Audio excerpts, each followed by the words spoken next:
The Game of Life, Chapter 4, The Law of Non-Resistance. Nothing on earth can resist an absolutely non-resistant person.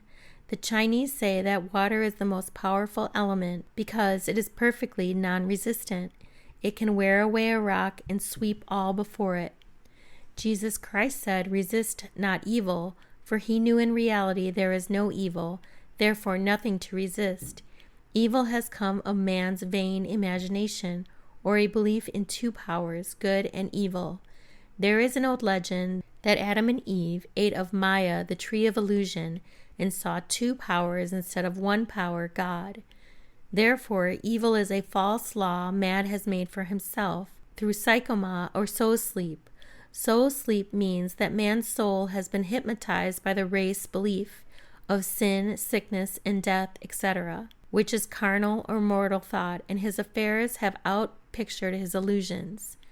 We have read in a preceding chapter that man's soul is his subconscious mind, and whatever he feels deeply, good or bad, is outpictured by that faithful servant. His body and affairs show forth what he has been picturing. The sick man has pictured sickness, the poor man poverty, the rich man wealth. People often say, "Why does a little child attract illness, when it is too young even to know what it means?" I answer that children are sensitive and receptive to the thoughts of others about them, and often outpicture the fears of their parents. I heard a metaphysician once say, "If you do not run your subconscious mind yourself, someone else will run it for you." Mothers often unconsciously attract illness and disaster to their children by continually holding them in thoughts of fear and watching for symptoms. For example, a friend asked a woman if her little girl had had the measles. She replied promptly, "Not yet." This implied that she was expecting the illness and therefore preparing the way for what she did not want for herself and child. However, the man who is centered and established in right thinking, the man who sends out only goodwill to his fellow man, and who is without fear, cannot be touched or influenced by the negative thoughts of others. In fact, he could then receive only good thoughts, as he himself sends forth only thoughts. Resistance is hell, for it places man in a state of torment.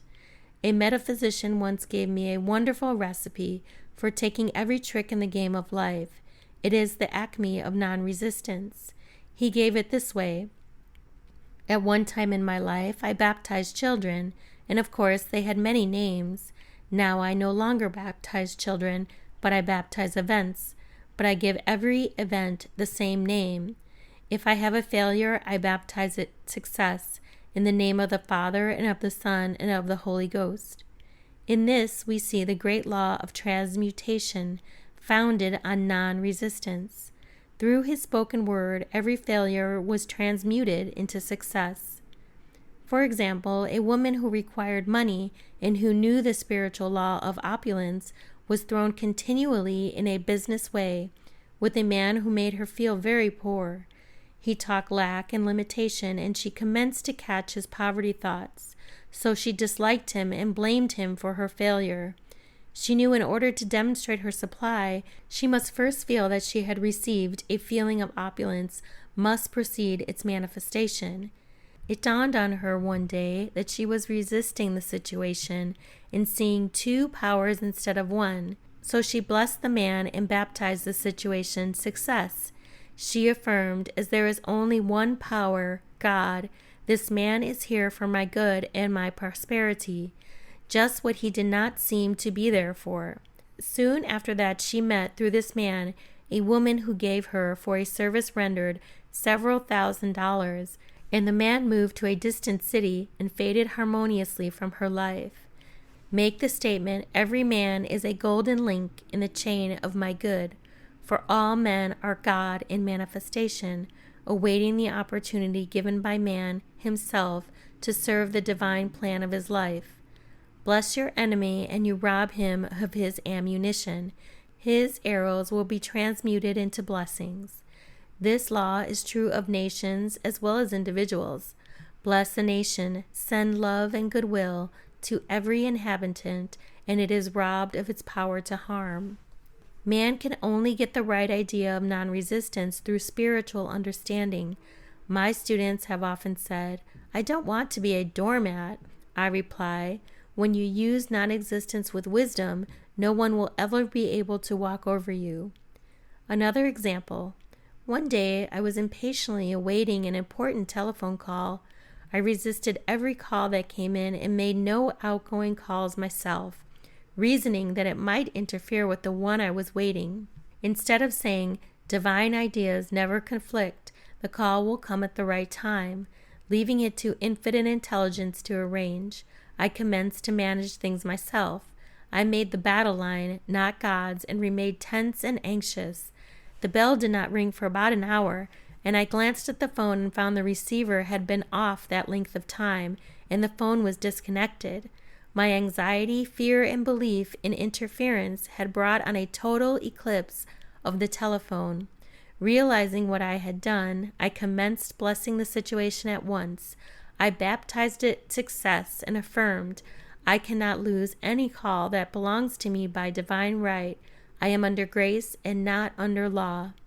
A friend rushed out to the nearest telephone to notify the company to reconnect. She entered a crowded grocery, but the proprietor left his customers and attended to the call himself. My phone was connected at once, and 2 minutes later, I received a very important call, and about an hour afterward, the one I had been awaiting. One's ships come in over a calm sea. So long as man resists a situation, he will have it with him. If he runs away from it, it will run after him. For example, I repeated this to a woman one day, and she replied, "How true that is. I was unhappy at home. I disliked my mother, who was critical and domineering, so I ran away, and I was married. But I married my mother, for my husband was exactly like my mother, and I had the same situation to face again. Agree with thine adversary quickly." This means agree that the adverse situation is good.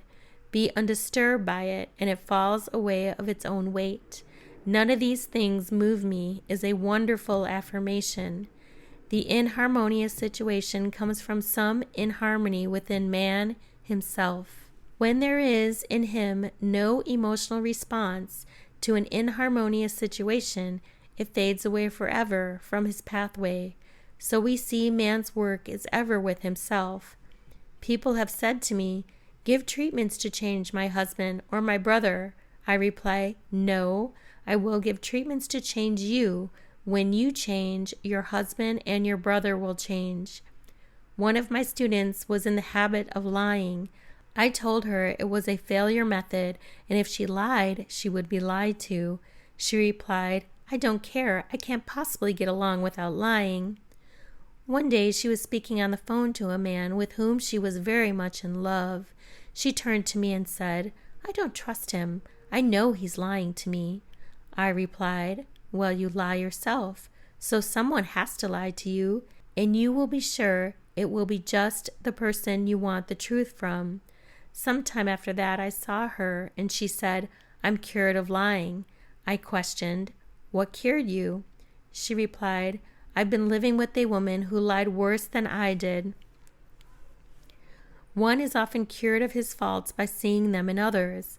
Life is a mirror, and we find only ourselves reflected in our associates. Living in the past is a failure method and a violation of spiritual law. Jesus Christ said, "Behold, now is the accepted time. Now is the day of salvation." Lot's wife looked back and was turned into a pillar of salt. The robbers of time are the past and the future. Man should bless the past and forget it if it keeps him in bondage, and bless the future, knowing it has in store for him endless joys, but live fully in the now. For example, a woman came to me complaining that she had no money with which to buy Christmas gifts. She said, "Last year was so different. I had plenty of money and gave lovely presents, and this year I have scarcely a cent." I replied, "You will never demonstrate money while you are pathetic and live in the past. Live fully in the now and get ready to give Christmas presents. Dig your ditches and the money will come." She exclaimed, "I know what to do. I will buy some tinsel twine. Christmas seals and wrapping paper. I replied, do that, and the presents will come and stick themselves to the Christmas seals. This, too, was showing financial fearlessness and faith in God, as the reasoning mind said, keep every cent you have, as you are not sure you will get any more.